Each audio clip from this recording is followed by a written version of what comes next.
Well, in the last 3 days, he's published a 3-part series, and he's been going into publicly available databases. We'll leave it at that, but he doesn't want him to close down the sources. The sources, the information itself is public and verified. It's just that where Wayne's getting this, because they've been very secretive about clamping down his college records, high school records, passport, birth certificate, all of this.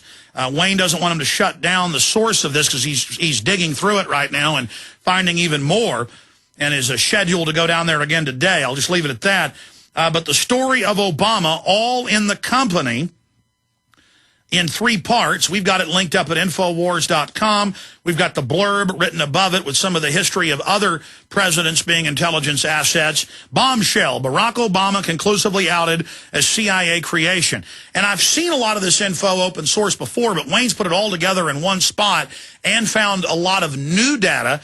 And it's got to be a 25-page report, but I suggest you read it all. But here he is to go over it with us in the next 45 minutes to 50 minutes and to give us some new intel he's gotten. You can find it all, the new developments, at WayneMadsenReport.com, and we have it linked up at Infowars.com. He's getting so much traffic, it's barely staying up this morning. It's off and on. That's why we've got this key report. We're thankful for him letting us mirror it at Infowars.com. Wayne, congratulations on your in-depth investigation. You've been in Chicago for weeks. You've been all over the country investigating this guy, and you've gotten some powerful info.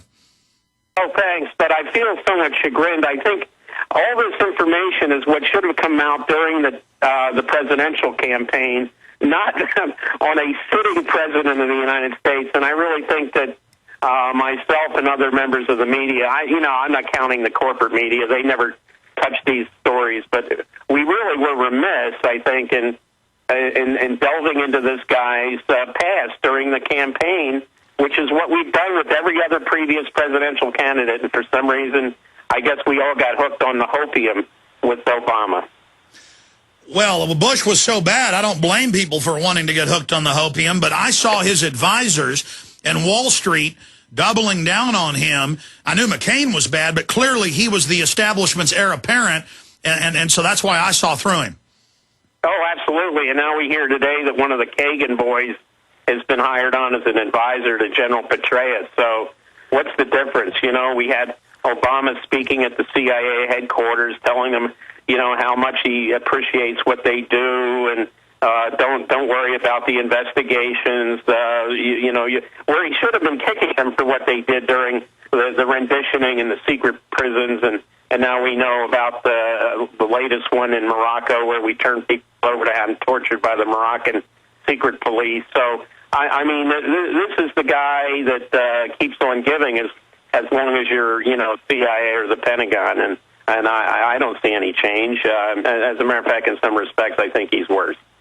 Well, Wayne, I have to agree with you, unfortunately, because he brought left cover to this and a fresh face, and he's a better teleprompter reader. A lot of people went to sleep over the secret arrest, the expanding wars, the torture, America really losing its soul, and he's been protecting John Yoo and, of course, Alberto Gonzales and Bush feels so safe. 2 months ago, he said, yeah, I ordered torture. I'd do it again. Oh, absolutely. And his Justice Department is going after Blagojevich again after all he got was a single count for lying to an FBI agent, and he wasn't even under oath. There's no transcript. He let the layoff on the Abrams deal. I mean, this guy. He's the gift that keeps on giving for the last people in the last administration. Well, Wayne, stay there. We got a long segment coming up. Let's walk piece by piece through your bombshell report on the other side. We've got our preface at the top of it. Bombshell, Barack Obama conclusively outed as CIA creation. Investigative journalist Wayne Madsen is scheduled to appear live on this broadcast, and he's here now, Thursday, August 19th at 12 Central, to reveal his groundbreaking series on Barack Obama's true origins. Madsen will share the bombshell revelations and extensive information from the following 3 articles and even more that has not been revealed. Tell your friends, family, and contacts to tune in and learn the truth. Also visit the WayneMadsenReport.com for further research and other exclusive reports. And be sure and subscribe. And, this guy formerly worked for the NSA, Naval Intelligence, He's written for some of the biggest publications in the country, Washington Post, you name it. He's a contributor to RT. He's a real patriot. His info is always borne out to be very accurate. He told me where he got this new information, and it's verified and confirmed. It's just that there's been I don't want to go any further, because they keep clamping down every time they learn of a new place people are getting information. But we're going to stop right there, and Wayne can say as much as he wants. But this is all public source and verified in his 3 articles. But you need to read all 3 parts. The story of Obama, all in the company. Part 1, Part 2, and Part 3 at Infowars.com or WadeMadsenReport.com. And again, his site is weighed down. So if you can't get it there, Infowars.com. And get it out to everyone you know. Because I have separately researched this in depth, making the Obama deception and fall of the Republic. And a lot of this was already public, but a lot of it is new and just completes the image of what we've got. Now, before we go back to Wayne, I want to show people a few new stories that came out this week. Here's Politico. Don't look, birthers. It's Obama's passport. As if his passport means something. Now, this came out on the heels of them shredding and destroying his mother's passport, which would be stamped where he was at what time. When he was born, the evidence shows in Kenya, but we know he gave up his citizenship and became Barry Soetoro, like Anakin Skywalker became Darth Vader. He became Barry Soetoro and gave up his U.S. citizenship. That is confirmed. That's mainstream news. Okay, and they try to abscond that evidence by only focusing on Kenya. And I'm not bashing those that do. It's just this is smoking gun. Now, here it is. Oops, Obama mama, passport destroyed. State Department claims records gone for Stanley Ann Dunham prior to 1968, around the time that old Barack Obama was born in 1961.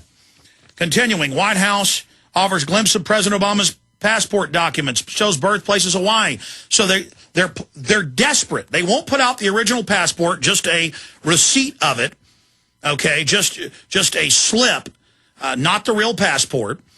And now they're doing this at the same time they destroyed her passport. Very, very suspicious. So I wanted to just point out they've been involved in a cover-up. Wayne Madsen, go over your groundbreaking report, the new stuff you've discovered, and other things you haven't put in Part 1 or Part 2 or Part 3. You've got the floor. Wayne Madsen, go over it.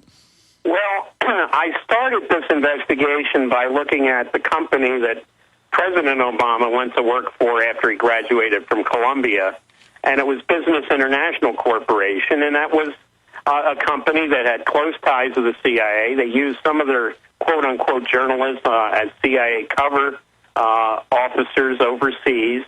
Now, in his book, Obama says, I went to work for a company in Manhattan after I graduated from Columbia, but it was the company, the CIA. It wasn't a company, and he was very disingenuous with about talking about that. This was a company that had access to some of the biggest, most powerful people in the world, including Soviet Premier Alexei Kosygin, Generalissimo Franco of Spain, and obviously this company did outreach to a lot of leftist leaders in places like Africa and Asia and other parts of the world, including Latin America. And then I started looking at, of course, his mother and her time in Indonesia especially, but also Pakistan.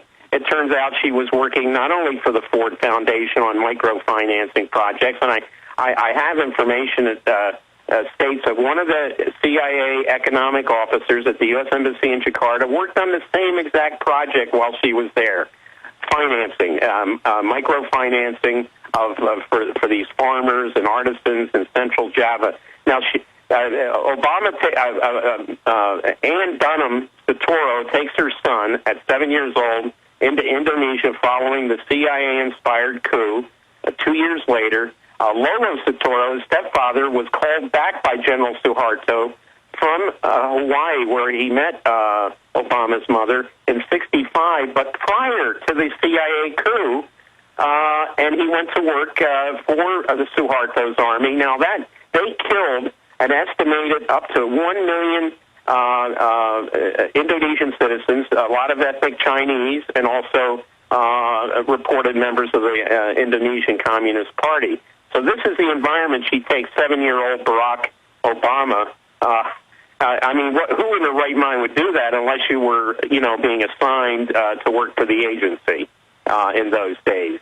I also looked at Barack Obama Sr. Now, he was airlifted. It was called Project Airlift Africa. It was funded by a $100,000 grant from the Joseph P. Kennedy Foundation. But that's because Tom Amboya, who was a Kenyan nationalist leader, pro-U.S., tied in with the CIA, decided he didn't want to take State Department money because that would look too suspicious. So that looks like they laundered some of this money through the Joseph P. Kennedy Foundation in 1960. Now, remember, John Kennedy's running for president then, so that's building up his national security credentials, helping out the agency. And the reason for bringing these 230 students from Kenya, Tanganyika, and other soon-to-be independent British colonies in Eastern and Southern Africa was to compete with the Soviets and Chinese, who were training their own leaders in these newly independent nations, and it was clearly to gain influence with these new governments. So and just to interrupt briefly,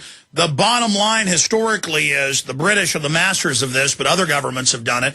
That's why you had to be American-born to be president in the Constitution, because at the time our country was being founded, they had problems with the Austrians sending their people into other European countries during the democratic revolutions that were developing to try to put their people into power there. And so this story of intelligence agencies pre-positioning people to put them into political power so they control nations is extremely old. And we also know that Kenya in the 40s and 50s into the 60s was the admitted declassified global model of covert takeovers, and was the main base of operations, aside from South Africa and Rhodesia, for control of the African continent. Well, right, and we got to remember the same year that Barack Obama Sr. was brought over in the CIA Airlift Africa project is the same year that the Soviet Union opened the Patrice Lumumba University in Moscow for the sole purpose of training people from these third world nations, these newly independent countries. So this petition, we of course didn't have a Patrice Lumumba University, but we ferreted these students among various universities around the United States, and Barack Obama Sr. was the first African student to attend the University of Hawaii, and he meets Obama's mother in a language class. So okay, your phone was cutting out a bit.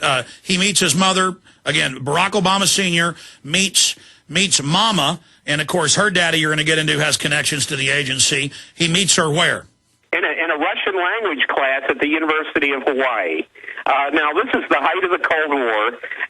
The only people who would be taking Russian in a place like Hawaii, which was like a military, the military was all over Hawaii, the Navy, the Army, the Air Force, would be obviously people who were involved in some way, shape, or form with intelligence, or were being recruited into intelligence.